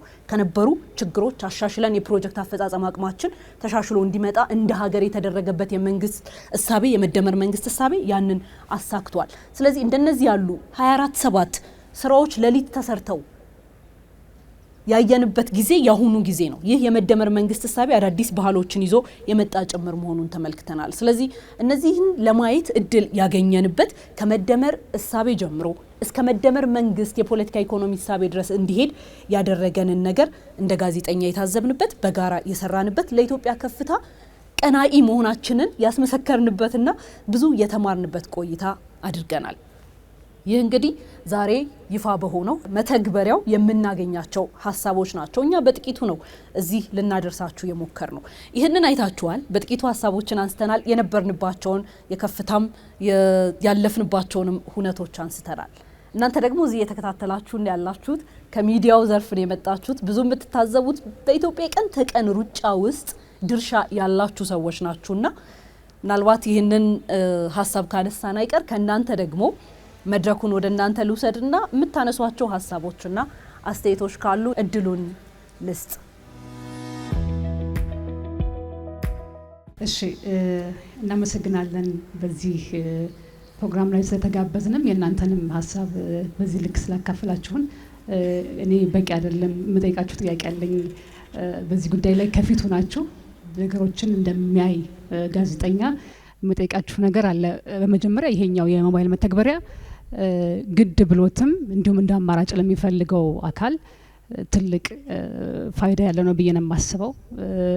ከዚህኛው ከንባቡ ባልተናነሰ ይሄኛውን መንገድ የሚመርጠውን ብዙ አካል የህብረተሰብ ክፍል ስላለ ትክክለኛ ውሳኔ ነው። የመተግበር አቅም የሚለው የመደመር መንግስት ባህሪያትንም አንዱንም ያየንበት ነው ብዬ አስባለሁና በጣም አድናቆቴን መግለጽ እፈልጋለሁ። ሌላው ብዙ ነገር እናንተ ብላችሁታል፣ በአራቱ መጽሐፍ ውስጥ ያሉትን በአጭሩም ቢሆን ገልጻችሁታል። እኔ ግን ማንሳት የምፈልገው እንግዲህ አሁን ላይ መንግስት ያለ ረፍት በተለያዩ የሀገራችን ክፍሎች በአራቱም አቅጣጫ ነው እየተንቀሳቀሰ የሚገኘው። በጣም ፈጣን ነው። በተለያዩ ውይይቶችም ፕሮጀክቶችን መጎብኘት ያላቸውን ፕሮግረስ በማየትም እንዲሁ ፈጣን ነው የመንግስት እንቅስቃሴ ብዬ አስባለሁኝና እናንተ ደግሞ ከፊት እንደሚገኝ ጋዜጠኛ ሀገሩ በሆነ ታሪክ ጥፋት ውስጥ እንደምትገኝና የዚህ የሀገር ውስጥ የሚገኝ ዜጋ ሆኖ እንደመገኘታችሁና ደግሞ ሚዲያ ምን ያህል ፓወርፉል እንደሆነ እንደሚገነዘብ ባለሙያ እዚህም አራቱ መጽሐፍ ላይ በተለይ እናንተ በያዛችኋቸው ሊሆን ይችላል እዛ ውስጥ አግኝታችሁ ተጽፎ አይታችሁ ጠቅላይ ሚኒስትር ዶክተር አብይ አህመድ በተለያዩ ሀገራችን ክፍሎች ሲሄዱ ከማህበረሰቡ ጋር በፕሮጀክቶች በተለያዩ እንቅስቃሴዎች የታዘባችሁት እውነትም መጽሐፉ እዚህ ላይ ሰፍሮ አየሁትኝ በተግባር አየሁት ያላችሁበትን አጋጣሚ መጀመሪያ የምትገኙት እናንተ ናችሁና መጽሐፉ ላይ እንዲህ ነበረ እውነትም የመተግበር አቅም የሚለውን ነገር እያየንበት ነው ብላችሁ በጣም የተገረማችሁበትን አጋጣሚ ትዝብትም ካላችሁ በዛው ብትነግሩን ደስ ይለኛል። ይሄን ነው የምለው። አመሰግናለሁ። አዲሱ እባላለሁ ከኢትዮጵያ ዜና አገልግሎት። ባገኘሁት እድል አመሰግናለሁ። እናንተም በዚህ የለውጥ ሂደት ውስጥ የመጀመሪያውን ሊባል የሚችል መረጃዎች፣ ጉዳዮች የማየት እድል ስላላችሁ እሱን በዚህ መልኩ ስላጋራችሁን ደስ ብሎኛል። እንግዲህ እናንተም እንዳነሳችሁት እኛም የሚዲያ ሰዎች እንደመሆናችን በተለያየ መንገድ የምንሰማው በተወሰነ መልኩም ያነበብነው ያገኘነው ነገር እንደሚያመለክተው የመደመር አጠቃላይ እሳቤው ችግሮቻችንን ተንትኖ ማሳየት፣ እንዴትስ ከዛ ወጥተን የተሻለ ሀገር፣ የተሻለ ትውልድ፣ የተሻለ ነገር መገንባት አላማ አድርጎ እየተቀነቀነ ያለ እሳቤ ነውና በዚህ ውስጥ እኔ ማንሳት የፈለግኩት አሁንም እነዚህ የመደመር እሳቤዎች ተደራሽነቱ አንዱ ዛሬ መተግበሪያ መጀመሩ አንድ ትልቅ እርምጃ ነው። ከዚህ ጎን ለጎን ግን አሁንም መሪ አቅጣጫ ያሳያል፣ ይተገብራል። ግን ደግሞ በተወሰነ አካል ብቻ የአንድ ሀገር ለውጥ የአንድ ሀገር እድገት ብልጽግና ከፍጻሜ ሊደርስ አይችልምና ሁሉም የራሱን አስተዋጽኦ ድርሻ ማበርከት አለበት። ይሄን እንዲያደርግ እኛ እንደ መገናኛ ብዙሃን እንደ ጋዜጠኞች ለሚዲያ ተቋማት ማድረግ አለብን ብዬ የማስበው ይህ እሳቤ በሁሉም ዘንድ በአግባቡ እንዲሰርጽ የማድረግ ስራዎች ብዙ ይጠበቅብናል ብዬ አስባለሁ። ምክንያቱም እስከ ታችኛው የመንግስት መዋቅር ድረስ ያለው አመራር ይህን እሳቤ ተረድቶ ገብቶት ካልፈጠረ የምናስበውን ነገር ማሳካት አንችልም።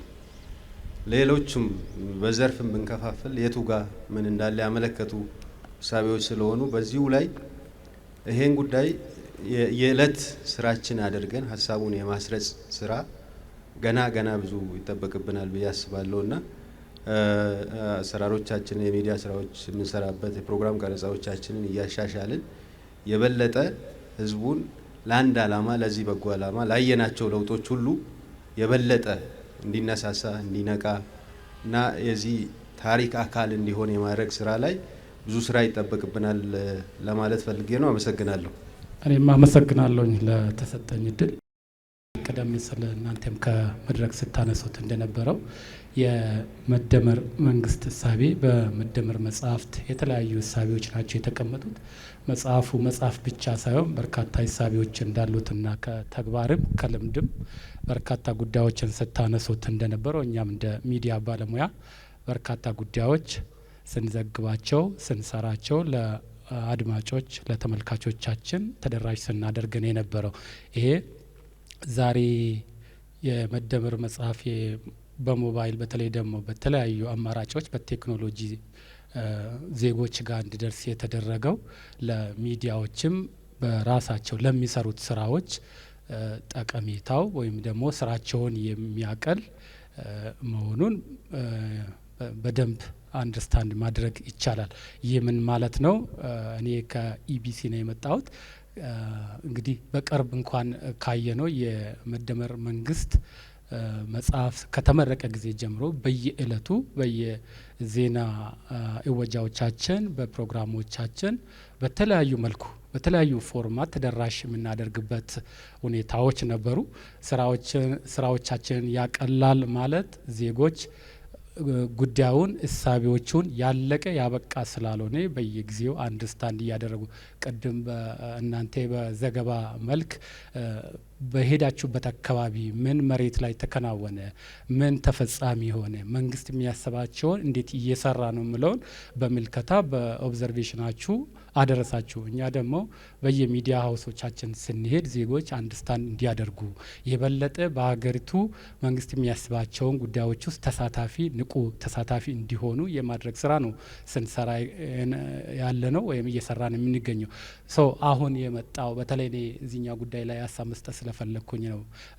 ቴክኖሎጂው ከመጽሐፉን ከመጽሐፍ ወይም ከልቃውንት አውጥተው ወደ ዜጎች የሚያደርስ ነው ብዬ ነው የማምነው። ምን ማለት ነው? በእለት በየቴክኖሎጂው የማይጠቀም ስለሌለ አሁን በዚህ ጊዜ በተለያዩ ሁኔታዎች ውስጥ ሆነን ቅድም ስነሳም እንደነበረው በተጣደፈ ዓለም ውስጥ ያለን ሰዎች ስለሆነ ቢዚ ስለሆነን በተለይ ደግሞ ወጣቶች ይሄ ሀገር የወጣት ሀገርም ስለሚባል የሚወዱት ቴክኖሎጂ ላይ ሆነው የመንግስትን እሳቤ እንዲያውቁ እንዲሳተፉ የሚያደርግ ስለሆነ በሚወዱት ቴክኖሎጂ ሀሳቡን እንዲገበዩት ወይም ሼር እንዲያደርጉ ስለሚረዳቸው እኔ ለእኛ ስራ በጣም አጋዥ ነው ብዬ አስባለሁ። ከዚህ ባሻገር ደግሞ እውቀትንም ዲሞክራሲያዊ ያደርጋል ብዬ አስባለሁ። ማለት ነው ኢንክሉሲቭ ይሆናል ብለን ቅድም ስናነሳ ስለነበረ ሁሉም ሰው የትም ሆነው አሁን የማየት የተሳነው ብቻ አይደለም፣ ማንበብ የማይችለው ብቻ አይደለም። ማንበብ እየቻለ ኢንአክሰሲብል የሆነ አካባቢ አለ፣ ላይብረሪ የሌለበት አለ። በቀላሉ በስልኩ ሰው ከኪሱ እያወጣ እንደ ማንኛውም እኩል መራመድ የሚችልበት ሁኔታ ይኖራል። ቅድም መተግበሪያውን አውርደን ስንጠቀምበት ሀሳባችን የምናስቀምጥበት አለ የለም እያልኩ ቼክ እያደረግኩ ስለነበረ ማንኛውም ሰው ይህንን ሲያዳምጥ ጥያቄ ቢኖረው እንግዲህ ከመጽሐፉ ጸሐፊ ክቡር ጠቅላይ ሚኒስትራችን ሀሳብ ሼር እንደሚያደርግ መስተጋብር እንደሚፈጥር ማየት ችያለሁ። ምን ማለት ነው? በየጊዜው አፕዴት ማድረግ ይችላል ማለት ነው፣ ያበቃም ስላልሆነ። ከዛ ውጪ በተለያዩ አጋጣሚ እሳቤዎችን ወይም ደግሞ በመደመር እሳቤ ውስጥ የተቀመጡትን አፕዴት እንድናደርግ ሪል ታይም አፕዴት እንዲኖር የማድረጊያ አቅም አለው። እኛም ደግሞ ወደ ሚዲያ ሀውሶቻችን ስንሄድ በጣም በቀላሉ ከዚህ በፊት ልቃውንት ላይ ፎከስ የምናደርገውን ወደ ዜጎች ወርዶ ዜጎች ከሚዲያዎች ጋር ኢንተራክት እንዲያደርጉ ነጋዴው፣ ተማሪው፣ ሌሎችም ሰራተኛ፣ ሁሉም ህብረተሰብ ክፍል እኩል ተሳታፊ የሚሆኑበትን እድል ስለፈጠረ በጣም ጠቀሜታው የጎላ ነው የሚል ሀሳብ ለመስጠት ነው የፈለግኩት። በጣም አመሰግናለሁ። አመሰግናለሁ እድሉን ስላገኘው። እኔም ይሄም መሰል የውይይት መድረክ ስለተዘጋጀም የጠቅላይ ሚኒስትር ጽሕፈት ቤትንም ማመስገን ፈልጋለሁ። ምክንያቱም እንግዲህ እነዚህ የመደመር መጽሐፍት ከመጀመሪያው የመደመር እሳቤዎችን ከያዘው ጀምሮ እስከ አራተኛው የመደመር መንግስት እርስ በራስ የተሳሰሩ አንዱ ከአንዱ ጋር የተያያዘ አጠቃላይ በአሁኑ ወቅት ሀገር የምትመራበትን አቅጣጫ የሚያመለክቱ ናቸውና በመጀመሪያ ደረጃ እነዚህ እሳቤዎች፣ ፍልስፍናዎች፣ አጠቃላይ ያለው ነገር በዚህ መልኩ በመጽሐፍት መልክ ታትሞ ለህዝብ ተደራሽ መሆኑ ራሱ ትልቅ ነገር ነው ማለት ይቻላል። ያው እንደሚታወቀው በመጽሐፉም እንደተቀመጠው ቀደምት የነበሩት የፖለቲካ ፍልስፍናዎች፣ ርዕዮተ ዓለሞች ሙሉ በሙሉ ማለት ይቻላል ከውጭ የተቀዱ ስለነበሩ በቀላሉ ተተርጉሞ ማግኘት ይቻላል። ነገር ግን ጥያቄዎች ሲነሱ ነበረ። ከዛ በፊትም ምን አይነት እሳቤ ነው ራሱ መደመር ምንድን ነው ይዞ የመጣው፣ እንዴት ነው የሚመራው የሚለውን ነገር ሲነሳ ነበርና ክቡር ጠቅላይ ሚኒስትሩ ሀገርን ከመምራት ስራቸው ጎን ለጎን እነዚህን ትላልቅ መጽሐፍት አሳትመው ለህዝብ ተደራሽ እንዲሆኑ እሳቤው ህዝብ ውስጥ እንዲሰርጽ ያው ሀገር የሚመራበት አቅጣጫ እንደመሆኑ መጠን ሰው ማወቅ አለበት። ሁሉም ህብረተሰብ ሊገነዘበው ይገባልና በዚህ መልክ መታተሙ ትልቅ ነገር ሆኖ ከዛም አልፎ ደግሞ ተደራሽነቱን ለማስፋት የተሰራው ስራ ይበል የሚያሰኝ ነው። በተለይም በዚህ በኦዲዮ መልክ መዘጋጀቱ ተደጋግሞ እንደተገለጸው በጣም ፍሬንድሊ ነው። ሰው በማንኛውም ቦታ ሆኖ በማንኛውም እንቅስቃሴ ውስጥ በቀላሉ እንዲገነዘበው በቀላሉ እንዲረዳው ሁሌም ደጋግሞ እንዲያስታውሰው እንዲያዳምጠው ጭምር የሚያስችል ነገር ነውና በጣም ጥሩ ነው ላለው ከዚህ በለጠም መስፋት አለበት ብዬ አምናለሁ። ተደራሽነቱ በተለያየ መልኩም ሰውት መስረጽ አለበት። በኪነ ጥበብ ስራዎች በተለያዩ መልኮች ሳቢዎቹን ማስረጽ ይቻላልና ያም ቢታሰብበት ጥሩ ነው ላለው። እንደተባለው በተጨባጭ ይታዩ ነው በርካታ ነገሮች። እንደ ሚዲያ ሰው እንደ ጋዜጠኛ ብዙ ነገሮችን የመስራት እድሉን እናገኛለንና የምናያቸው ጉዳዮች ናቸው። መፍጠርና መፍጠር የሚባለውን እሳቤ በመጽሐፉ ከመውጣቱ በፊት በጣም በተግባር የተገለጸ ነው። እኔ ለዚህ አዲስ አበባን ምሳሌ አርጌ ማንሳት ወዳለሁ። አዲስ አበባ ውስጥ የሚሰሩ ጉዳዮች አጃይብ የሚያሰኙ ናቸው። በየጊዜው የሚገርም ነገር ነው እያየን ያለ ነው። መንገድ 2 ኪሎ ሜትር 1 ኪሎ ሜትር የማይሞላ መንገድ ከዚህ በፊት ለአመታት ሲዘገይ አሁን በመንገድ የሚያክል ነገር በወራቱ ሲጠናቀቅ ህንፃዎች የሚያክሉ ነገሮች ትላልቅ ህንፃዎች የሚያክሉ ጉዳዮች በወር በ2 ወር በ3 ወር ሲጠናቀቁ እያየን ነውና ምን አይነት ጉዳይ እንደሆነ እየተገነዘብን ነው። ቴክኖሎጂን በስፋት የመጠቀም ነገር ከዚህ ከመፍጠር ጋር ተያይዞ በጣም እያየን ነው። መጽሐፉን ከመተግበሪያን ጨምሮ በበርካታ ፕሮጀክቶች ውስጥ የፕሮጀክት አስተዳደር፣ ሌብነትን ለመከላከል የሚደረገው እንቅስቃሴ፣ ፍልስፍናው በመጽሐፎች ከመውጣታቸው በመጽሐፍ መልክ ተሰንዶ የመደመር መንግስት በስፋት ከመውጣቱ በፊት መጽሐፉ በተግባር የተገለጸ የነበረ ጉዳይ ነውና በተጨባጭ የሚታይ ነገር ስለነበረ በዚህ መልኩ ደግሞ ሰው ውስጥ እሳቤው በተግባር የሚያዩን ነገር በትክክል የታሰበበት ሀሳብ ነው ወደ ተግባር የተቀየረ ያለውና በዚህ መልክ ደግሞ በመጽሐፍቱ ተደራሽ ለሰው በሚሆኑበት መልኩ በኦዲዮም በቪዲዮም ቀደም ሲገለጽ ነበሩ በአጫጭር ቪዲዮዎችም ጭምር ያሉበት ናቸውና ሰው በተግባር የሚያዩን ነገር እሳቤው በትክክል የተጻፈው ነገር መሬት ላይ የወረደ መሆኑን ለማስገንዘብ የሚያስችል ነው። ከዚህ የበለጠ ተደራሽነቱ ቀደም ብዬ እንደተገለጹት በተለያዩ የኪነ ጥበብ ስራዎች ውስጥም እየተንጸባረቀ ፍልስፍናዎችን በሚያሳዩ መልኩ መሬት ላይ መውረድ አለበት ብዬ አስባለሁ። እንደዚህ አይነት ውይይት መድረኮችም ደግሞ በጣም በስፋት መስፋት አለባቸው። አሁን ባለቤቱ ነው ጋዜጠኛው አብሮ በየቀን ከቀን የሚያየውን ጉዳይ ነው እየተወያየበት ያለው። ከዚህ በፊት እንግዲህ ጋዜጠኛው አልነበር የሚወያየው፣ ምሁራን በተለያየ መልኩ ነበረ መጽሐፍቱን ሲተነትኑ የነበሩት። አሁን ደግሞ በተግባር በዕለት ከዕለት እንቅስቃሴ ጉዳዮቹን የሚከታተለው አካል ጉዳዮቹንም ለህዝብ የሚያንጸባርቀው አካል ነውና ራሱ ተሞክሮውን እያቀረበ ያለው በጣም የሚያስመሰግን ይበል የሚያሰኝ ጉዳይ ነው። አመሰግናለሁ። እናመሰግናለን። በብዛት ሀሳቦች ናቸው የመጡት። ጥያቄ አለ፣ አንድ ጥያቄ አለን።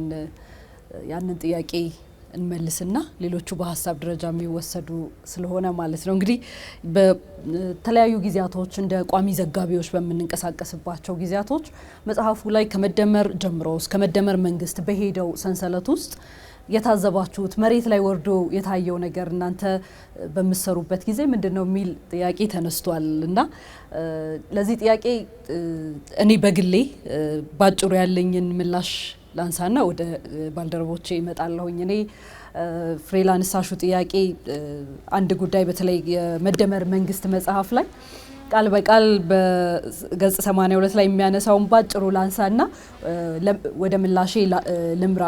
ምን ይላል? በአጠቃላይ በዓለም ተወዳዳሪ ሆነን ለመገኘት ልንከተለው የሚገባው መንገድ ፈጠራና ፍጥነት ነው ይላል።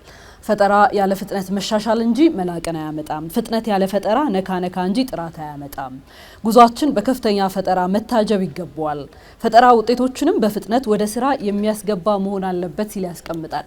ይህንን ካለ ምክንያት አይደለም ማንሳት የፈለኩት። በቋሚ ዘጋቢነታችን ክቡር ጠቅላይ ሚኒስትሩን ተከትለን ለማየት እድል አግኝተን ነበረ። ይህ የፕሮጀክት አፈጻጸም ከስር ከስር እንደ ልምድ ወስደውት በየጊዜው መከታተላቸው ሳይደክማቸው እኛም በርካታ መንገዶችን ተጉዘን እንደነዚህ ያሉ ፕሮጀክቶችን አብረን መዘገባችን አዲስ አስተሳሰብን በፍጥነት ካለ ጊዜ የለኝም መንፈስ መስራት ይገባናል የሚለውን ነገር በአካል ሄጄ ለመታዘብ የቻልኩበት ስለነበርና የፕሮጀክት አፈጻጸም ጥንካሬ ምን ያህል ፕሮጀክቶች ብቁ እንዲሆኑ ውጤታማ እንዲሆኑ እንዳስቻለ የታዘብኩበት እድል ስለነበረኝ በርካታ ስራዎቻችን ላይ ተመሳሳይ የሆኑ ሩጫዎች፣ ተመሳሳይ የሆኑ የጉብኝት ሂደቶች፣ የማስተካከያ ሀሳቦች እየሰጡ የፕሮጀክት አፈጻጸም ሂደትን በቅርብ ክትትል እንደሚመሩ ለመታዘብ እድል ያገኘውበት ስለነበረ በእርግጠኝነት ባልደረቦቼ እዚህ ላይ ሀሳባቸውን እንደሚያነሱ እርግጠኛ ነኝ አይደል? ምን ይችላል?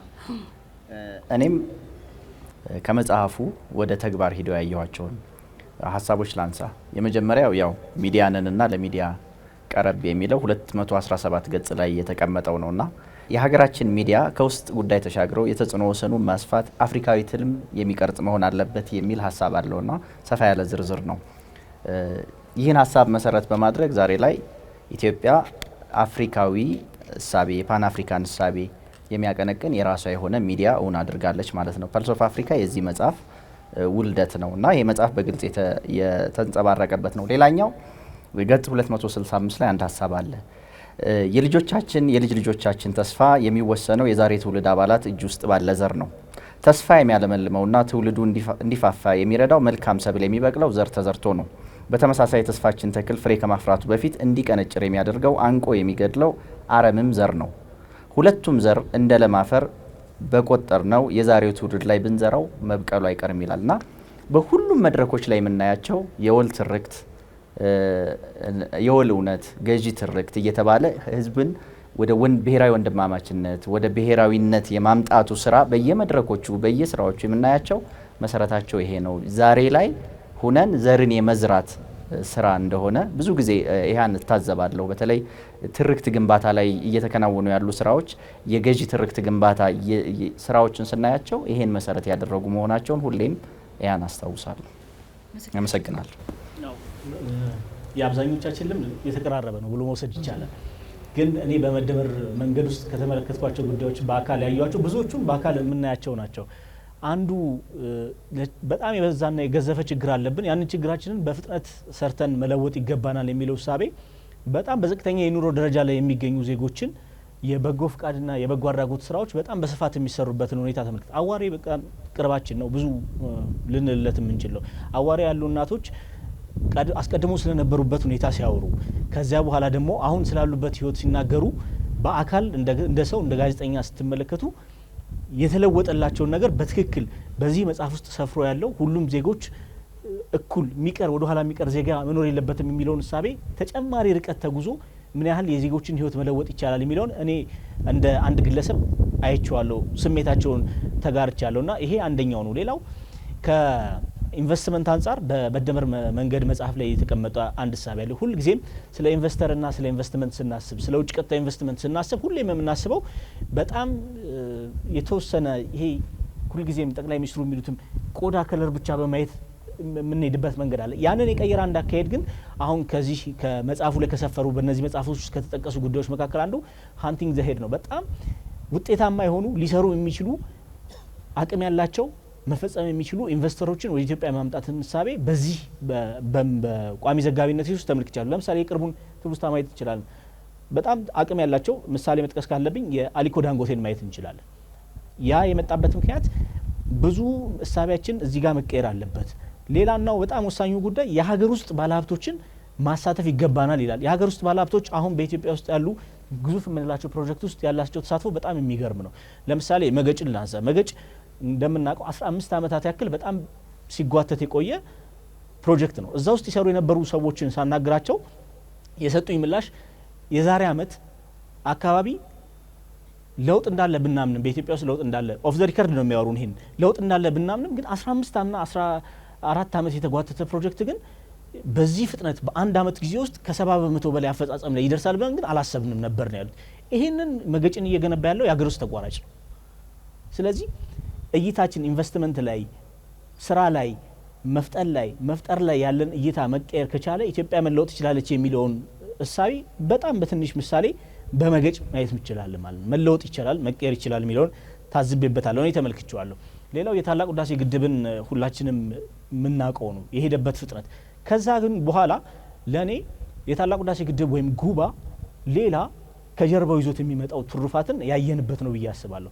ጉባ ከተማው ተቀይሯል፣ አየሩ አካባቢው ተቀይሯል። ያንን አካባቢ በስራ አጋጣሚ ተደጋግመ ብዙዎቻችን አይተነው ሊሆን ይችላል። እኔም የስራ አጋጣሚ ገጥሞኝ 2-3 ጊዜ ለማየት እድሉን አግኝቻለሁ። ይህንን የጉባ አካባቢና የታላቁ ህዳሴ ግድብ ያረፈበትን አካባቢ እዛ አካባቢ ያለው መነቃቃት ከፕሮጀክቶች ጋር ተያይዞ ፕሮጀክቱ የተመራበት መንገድና ፕሮጀክቱ ከመጠናቀቁም በላይ ከዛ በኋላ የመጡትን የጉባ አካባቢን መቀየር የከተማውን መለወጥ ስንመለከተው ፕሮጀክቶችን የምንመራበት መንገድ ቢዮንድ ያኛውን ፕሮጀክት ማሰብ እንዳለብን ጭምር ታስቦ እየተሰራ ስለመሆኑ የሚያመላክት ነውና ለሌላችን እኔ አንድ ነገር ብቻ ልጨምር ፍጥነት ላይ አተኩሬ እንግዲህ የፕሮጀክቱ አፈጻጸሞቻችን ከዚህ በፊት የነበሩት መሰረተ ድንጋይ ይጣላል፣ ከዛ ለአመታት ይቆያል፣ ይጀመራል፣ ከዛ ደግሞ አመታትን ያስቆጥራል። ይሄ እንግዲህ አሁን የለም አናገኘው። ይጀመራል፣ ሲጀመር መሰረተ ድንጋይ መጣል የለም። የፕሮጀክት ማስጀመሪያ ነው። ይጀመራል፣ ከዛ ደግሞ የሆነ ወራቶች በኋላ ለዘገባ ስንሄድ የሆነ ፕሮግሬስ ላይ ደርሶ ነው ብናየው። ከዛ በኋላ በ3 ወር በ90 ቀናት በ100 ቀናት በ6 ወር በአንድ አመትና በ2 አመት እንግዲህ ትላልቅ ፕሮጀክቶች ሲሰሩ እያየን እንገኛለን በአሁኑ ጊዜ ማለት ነው። ይሄ እንግዲህ የመደመር ፍልስፍና ነው ፍጥነት የሚለው። በሌላ በኩል ደግሞ በቱሪዝም ዘርፉ ላይ ትኩረት የተሰጠው ትንሽ ላንሳና ወንጪ ማንሳት እንችላለን፣ ኮይሻ ማንሳት እንችላለን፣ ሀላላ ኬላ፣ ጨበራ ጩርጩራ፣ ጉርጉራ የተለያዩ ፕሮጀክቶች እየተሰሩ ይገኛሉ። ይሄ እንግዲህ የቱሪዝም ዘርፉን ለማነቃቃት የተሰራ ስራ ስለሆነ አስደማሚ ስራዎች እየተሰሩ ይገኛሉና እኛም እንግዲህ ለስራ ወደዛ ስንሄድ ለዘገባም ስንሄድ እንግዲህ ደስ የሚል ስራ ተሰርቶ በአይናችን አይተናል።